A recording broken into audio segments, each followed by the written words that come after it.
नमस्कार, आप देख रहे हैं डिजिटल दंगल। आपके साथ मैं हूं प्राची पाराशर। आज डिजिटल दंगल में बात करेंगे उत्तर प्रदेश के चुनावी दंगल की। 2027 में उत्तर प्रदेश में चुनाव होने जा रहे हैं और इसके लिए चुनावी बिसात बिछना शुरू हो गया है। अखिलेश यादव नए वोट बैंक की तलाश में हैं। योगी आदित्यनाथ अपने काम, उपलब्धि और हार्डकोर हिंदुत्व की छवि के साथ अपने वोट बैंक को मजबूत कर रहे हैं और इन सब के बीच एक तीसरे मोर्चे की चर्चा उत्तर प्रदेश में होने लगी है। हालांकि ये तीसरा मोर्चा कोई नया मोर्चा नहीं है, ये वो मोर्चा है जो एक वक्त में उत्तर प्रदेश में सरकार बना चुका है। बात बसपा की कर रही हूँ, बीएसपी की कर रही हूँ, लेकिन ये मोर्चा अब काफी कमजोर हो चुका है। बीएसपी काफी कमजोर हो चुकी है। एक बार सत्ता से उतरने के बाद मायावती कभी सत्ता की कुर्सी चढ़ नहीं पाई और हालात ये हो गए हैं बीएसपी के कि साल दर साल हर चुनाव में उनका जो वोट शेयर है वो कम होता जा रहा है। जो सबसे ज़्यादा इंटैक्ट रहने वाला बीएसपी के साथ वोट बैंक है वो है दलित जाटव वोट बैंक। वो भी धीरे धीरे करके छिटक रहा है, उसमें भी धीरे धीरे करके सेंधमारी हो रही है। बंटवारा बीजेपी और समाजवादी पार्टी के बीच में हो रहा है।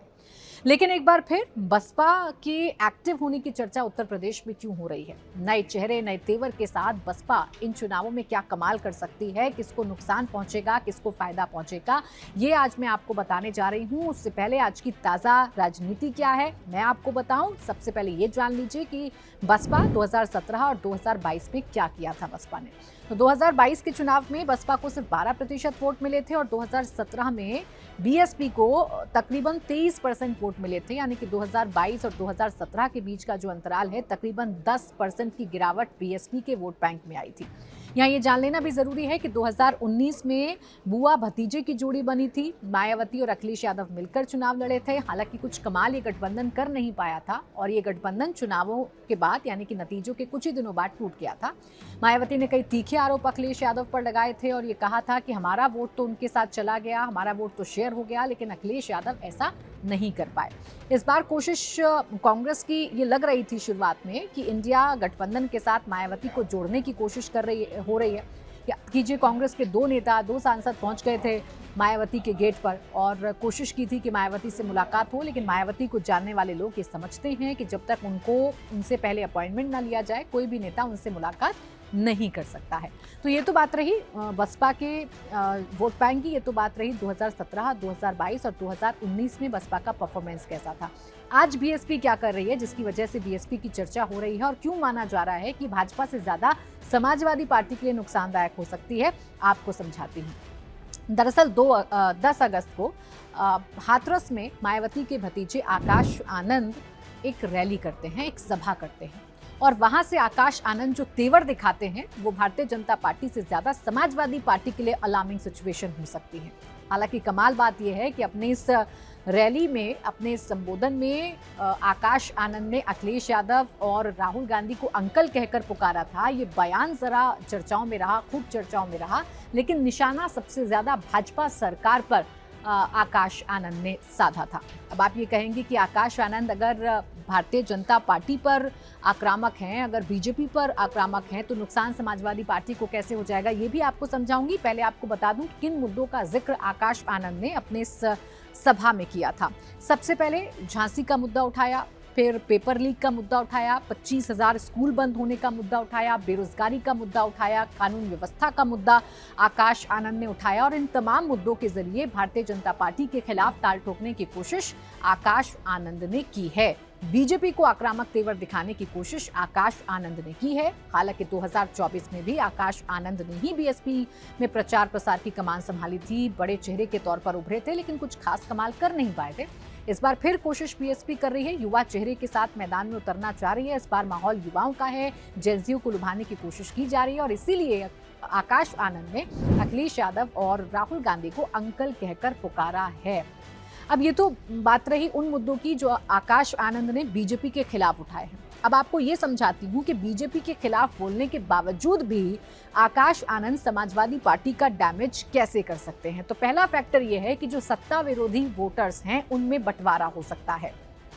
समीकरण ये है, पेपर लीक का मुद्दा हो, बेरोजगारी का मुद्दा हो, महंगाई का मुद्दा हो, राम मंदिर में चढ़ावा चोरी का मुद्दा हो, इन मुद्दों से जो लोग बीजेपी से छिटक रहे हैं या जो वोटर्स बीजेपी को वोट ना देने का मन बना रहे हैं, उनके सामने समाजवादी पार्टी बसपा ऑप्शन हो सकती है।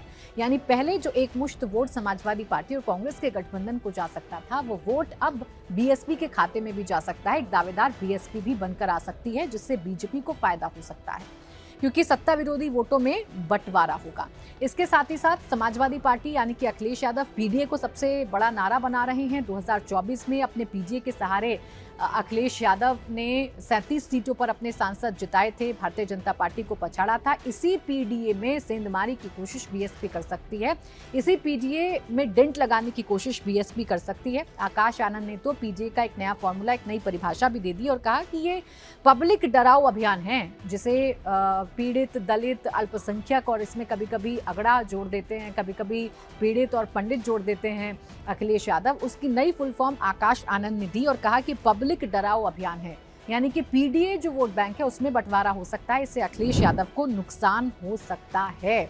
ये सबसे बड़ी बात है। और जो दलित वोट बैंक मायावती का है, अगर मायावती एक्टिव होती हैं, उनके भतीजे अगर एक्टिव होते हैं, तो उस वोट बैंक में भी सेंधमारी होगी, जिसका सीधा सीधा फायदा बीजेपी को पहुंचेगा। ऐसे कि बीजेपी के अपने वोटर्स तो उनके साथ हैं और जो बीजेपी के खिलाफ वोटर्स हैं उनमें बंटवारा हो जाएगा। बंटवारा कैसे हो जाएगा कि कुछ वोट बसपा को जाएंगे, कुछ वोट जो हैं वो समाजवादी पार्टी को जाएंगे, कुछ वोट एआईएमआईएम को भी जा सकते हैं। तो इसका सीधा सीधा फायदा भारतीय जनता पार्टी को हो सकता है।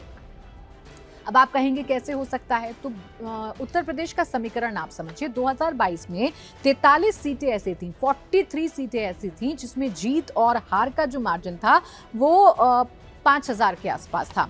25 ऐसी सीटें थीं जहां बीजेपी 5000 से कम वोटों से जीती थी और 18 सीटें ऐसी थीं जहां 5000 से कम वोटों से भारतीय जनता पार्टी हारी थी। अब सोचिए, इन सीटों पर अगर बीएसपी का कैंडिडेट मजबूती के साथ उतरता है तो वोटों में बंटवारा होगा और जो मार्जिन 5000 से कम का है या 5000 से ज्यादा का है, उस मार्जिन को कम करने में बीजेपी को फायदा मिल सकता है, सफलता मिल सकती है, क्योंकि जितना मार्जिन है हार जीत का, उसमें बीएसपी को एडजस्ट कर दीजिए।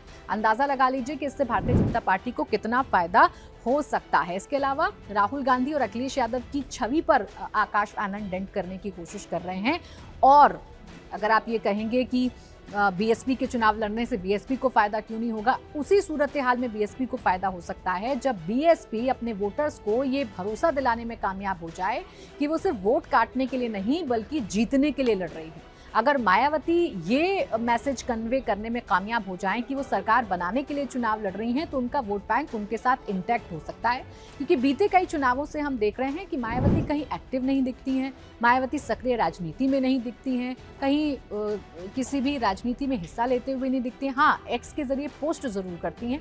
उनका जो संगठन है वो पूरी तरीके से बिखर चुका है, उसमें कई बार बदलाव मायावती करती रहती हैं। कई बार आकाश आनंद जो बड़े आक्रामक हैं, उनके भतीजे हैं और इस वक्त चुनावी राजनीति में ताल ठोक रहे हैं, कई बार उनको पार्टी से निकाल चुकी हैं, कई बार उनको पदों से मुक्त कर चुकी हैं। तो ऐसे में बसपा को फायदा तभी हो सकता है जब वो किसी भी सूरत हाल में अपने वोटर्स को ये यकीन दिला दे कि इस बार वो चुनाव सरकार में आने के लिए लड़ रही है। इस बार वो चुनाव किसी का वोट काटने के लिए नहीं, तीसरा मोर्चा बनने के लिए नहीं, बल्कि उत्तर प्रदेश में सत्ता में काबिज होने के लिए लड़ रही है। तो हो सकता है कि उनका वोट बैंक एक बार फिर से मायावती के साथ जुड़ जाए।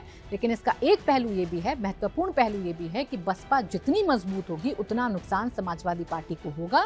ये बात कांग्रेस बखूबी समझती है, बखूबी जानती है। इसलिए कांग्रेस की तरफ से कोशिशें की गई कि मायावती को इंडिया ब्लॉक में शामिल करवाया जाए, इंडिया गठबंधन में शामिल करके तीनों पार्टी एक साथ चुनाव लड़े।